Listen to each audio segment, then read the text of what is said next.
morning. We are very privileged to hear from Dr. Muni Winslow, CEO of Promises Healthcare and one of Singapore's leading experts in addiction medicine and behavioral health.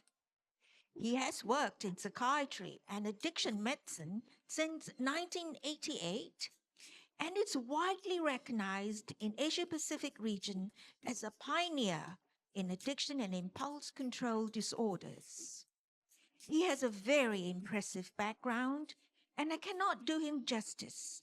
So please do refer to your e-booklet for his professional background. Now, ladies and gentlemen, join me in giving him a warm welcome. Thank you, Principal, and all the other leaders in this place. I've been around for a long time, longer than I imagined. When I was sitting down with Kenny there, we were calculating, and I just realized that I've been in this field for almost 40 years. How did I get in this field? It's very interesting. I'll give you a very quick background. I come from an interesting family. My dad was the first Asian sent by the Singapore Strait Settlements government to study psychiatry in 1946. And so when people ask me, how did I get into mental illness and addictions, I say that it's inherited. I inherit all the mental issues and stuff. And how did I get into addictions is even more interesting. I come from a different generation where the way that we are told to do things is slightly different. I remember the medical superintendent of Woodbridge Hospital or Institute of Mental Health, when he first wanted somebody to take over addictions or to look after the patients or clients with addictions. He looked around all the new psychiatrists in 1991, 92, and he said, Dr. Y.C. Lim is going to private practice. Dr. Arthur Lee is going to Mayo Clinic to study. We need somebody to look after the alcoholics and addicts. Most of them look like they're Indian. You look like you're Indian, so please go and look after them. Not politically correct, but that's how it was in those days. Okay. Today, I'm just going to share with you a little bit.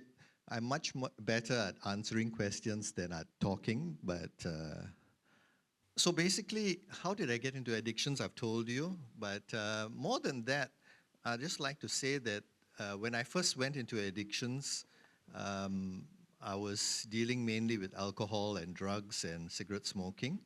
And over the years, when we started the addiction services for the Ministry of Health, we discovered that the type of addictions were changing, or the kind of things that people dealt with in their addictive behaviors was changing. And so, here we go.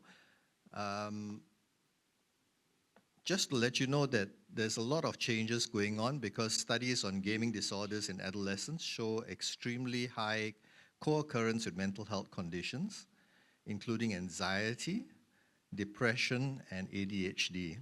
And this is the National Youth Mental Health Study in 2022.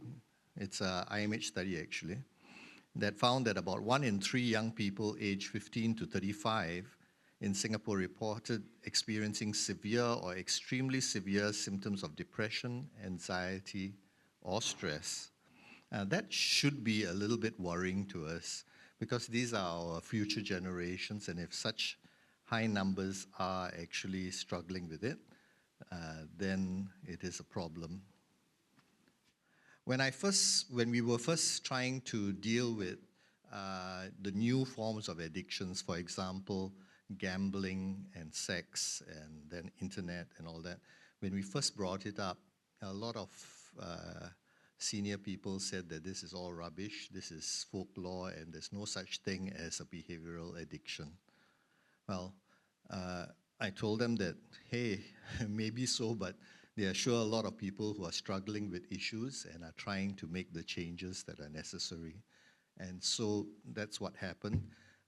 over time. For example, before we started taking on clients with gambling issues, there were literally no statistics on gamblers, but in the first 6 months to a year of starting a gambling service, we had about 100 people turn up. And the same thing happened to sexual addictions. Sexual addictions are even more exciting because, as you know, in a country and a society which does not readily talk about things which are hidden, the first time I remember we brought in an Australian speaker, and we brought him to talk about his own sexual compulsiveness and how he managed to break free from it. And that time we had a thing called a new paper. It's an afternoon newspaper for those who are of the age to remember this. And what they said was, he did an interview, the article came out, and there was a hotline given. At that time we were carrying handphones which are about this size, and about the size of a brick, those who remember. And the first time it came out, the article came out, I was sitting at lunchtime with the guy who was carrying the phone, and from lunch until dinner, or actually until 5 something, when his batteries all ran out, including the spares, he received call after call after call, and of course, he said, this is very interesting. Everybody is calling up to say, you know the article in the newspaper about addiction or sexual addiction? I have a friend who's just like that. And nobody who ever had a problem called up, but they all had friends. So, okay, next. Ooh. Okay, so this is just basically to tell you there's 2 kinds of addictions when we started: the behavior addictions and the substance addictions. The substances are actually easier to treat because they are more clearly identifiable. The behavioral addictions are a little bit more hidden. And there's a saying in addiction recovery that people are only as sick as their secrets. And this also applies with all the behavioral addictions, because there are a lot of people who are thoroughly addicted to either pornography or sex or social media or other things and can't break free, but they keep it a secret. There's always ways to hide. And I know how fast and how easy it is to slip into addictions because, believe it or not, when I was head of addiction services for a short while in IMH, my son, who was at that time in late teen, showed me this game called Travian. It's one of those war games where you have to build up forces, attack your neighbors, all that kind of stuff. Something like what's happening in the world right now. And within a short period of time, because it is so interesting to me, I started getting quite compulsive about the use. I'm trying not to use the word addicted, but it was compulsive. My wife would say, okay, let's pray, let's say our prayers and then go to sleep. And then about half an hour after my wife has gone to sleep, okay, take out the laptop or the phone and go out. Because apparently if you don't build up your forces, you will lose all the battles that you fight. And I knew I was getting into trouble when, in between seeing patients with addictions, I was pulling up my handphone and going online. Oh, sorry, not the handphone. I was doing it on the computer, spare computer, going and building up forces and doing all that kind of stuff. And I was so grateful because Travian apparently is one of those games where there's a hard stop. When one team wins, everything stops. So it stopped, and I was saved. If not, it would have been a problem. Next. I think we mentioned this earlier, but 1 in 2 Singaporeans has a problematic smartphone use. And almost like substance addictions, the first thing that my heroin addicts or alcoholics think of when they wake up in the morning is, oh, where am I going to get my next fix? Do I have enough money for it? Do I have the person who's going to supply me? That's what they think of, uh, and now you know what happens when we wake up in the morning. We wake up and a hand goes out there, picks up the handphone first, and looks at it. So for a lot of people, their addictive behaviors are seen, but in a faster way. And this is the way that the world is changing. We are coming into a lot more difficulties with that as well. Okay, next. I just wanted to tell you this. Okay, the simple neuroscience of it is, can you tell me which neurotransmitter is involved in all addictions or most addictions? All counselors, right? Oh, well, most. Which one? Hey, must speak a bit louder. Lah. Okay, so it's a catecholamine called dopamine, okay? Dopamine. And so we get, dopamine serves a function. It gives you a buzz or a hit whenever you feel pleasurable, and it helps you to do certain things. For example, in the good old days before all this, and our cavemen, they ate food, they felt a dopamine buzz, and they would go look for more food in future because they also wanted that buzz, plus they were hungry. And same with all the other things that happen. So I'd like you to take 2 fingers in your right hand, put it on your forehead. 1 finger in your left hand, put it on your temple. Okay, where those 2 lines intersect, that is your nucleus accumbens, and that is where all the dopamine center or the addiction centers live in in our world. And it's very difficult to develop an addiction without activating your dopamine center or nucleus accumbens. That's the simple version. Next. Again, in our brains, there's a prefrontal, which gives the thinking part. There is a nucleus accumbens. And you've heard of this in a lot of addictions, that people who develop addictions actually have a hijacked brain.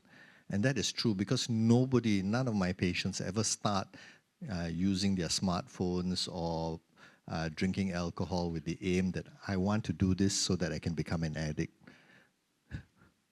If they do, you better see me for another issue. Okay, but they do it, and within a period of time, it serves a function to them. It either makes them feel calmer, and amazing the number of people who says that they become less socially awkward or other things because of their use. And then it takes on a life of its own when you find it difficult to break free, even despite the adverse effects or adverse problems which are coming with it. Next. Again, same thing. There's triggers, and the triggers nowadays are very different. And there's this whole shift. I mean, in the last 20, 30 years or 40 years when I've been working, originally it was always a substance, alcohol, drugs, cigarette smoking, all kinds of other stuff, marijuana. And now the triggers are so much different. It is social media, it is food, it is gaming, smartphones. And so that's the trigger. The brain response automatically is that it's either giving a buzz, a calming effect with the dopamine hit, and then, unfortunately, the outcome is there are negative outcomes. If everything was positive, then we wouldn't be treating it, right? And believe me that even normal good stuff can be addictive. I've seen people who come to see me with addiction to exercise. I didn't know it was a thing, but apparently you can wear out your cartilage, have no more ability to walk or anything, and still want to go and exercise. So, okay, next. So this is basically the key features of any addiction. And the amazing thing over the years I found is that not only does it apply to the substance addictions, but also the behavior addictions. There's tolerance, which means that you need more and more of a drug to get the same effect. And you've seen it again. Even my behavioral addicts, those with voyeurism or with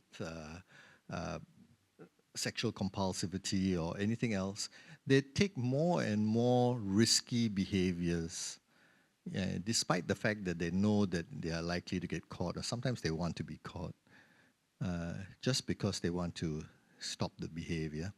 So there's tolerance, there's withdrawal if they don't do it. And I had one civil servant who came to see me and said, Dr. Winslow, I can't stop my pornography addiction. I said, why? He said, if I stop my pornography addiction, my brain will stop and I can't think. I sit at work and stare at the computer and nothing happens. I almost wanted to tell him, it depends on which brain you're using, but okay. So there's withdrawal side effects and the inability to stop despite repeated attempts or tries. Okay, next. So how do we deal with it then? I don't know if you've heard of all these studies like, have you heard of Rat Park?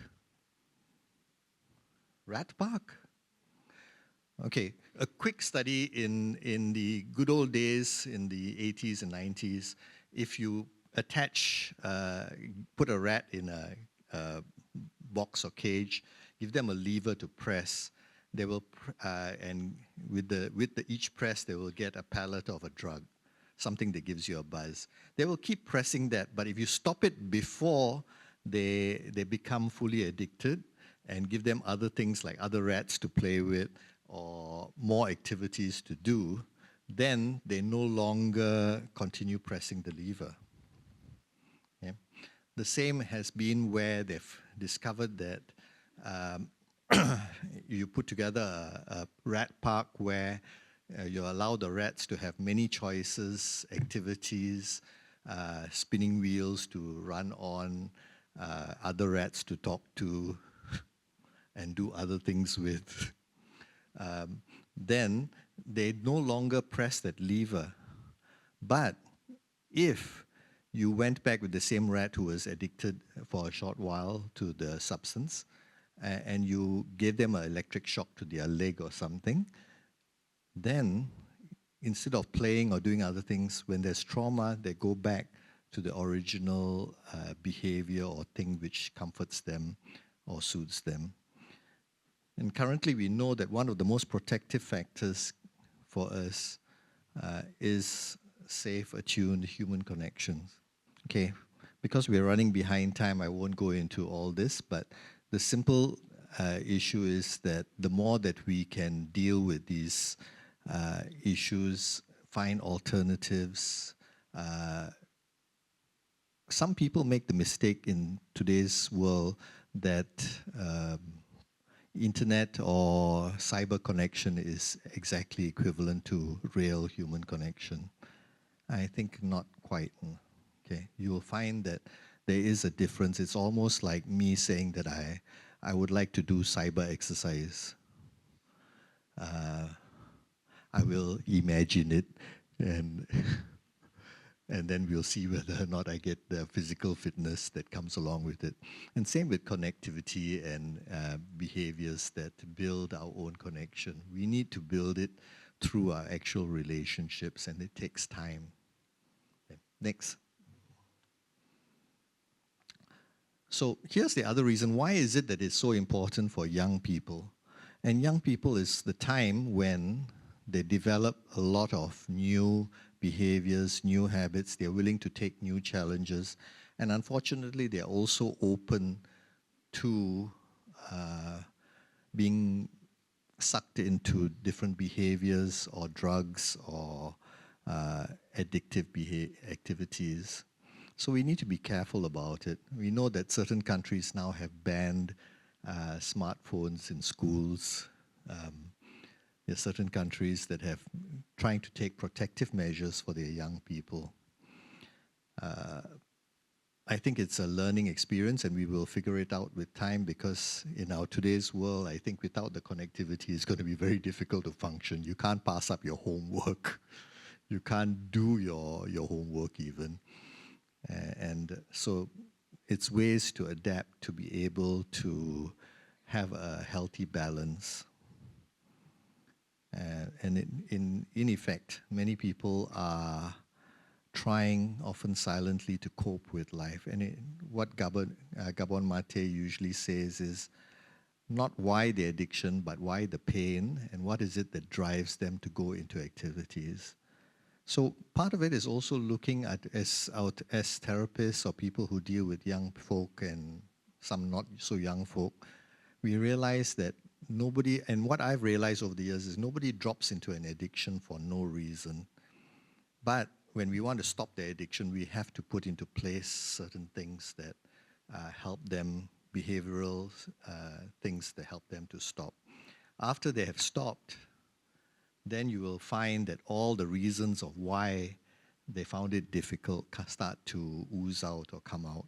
And then you're going to have to deal with those things, whether it is trauma or whether it is emotional stuff. My mom doesn't love me, my dad hit me, or whatever else. Not only parents, by the way, there's other things. There's also, I've seen some people with full-blown addictions where it's just pure neglect. My parents never talked to me, so I got to get my hits in other ways. Am I done? I am done. Okay, thank you. Thank you very much.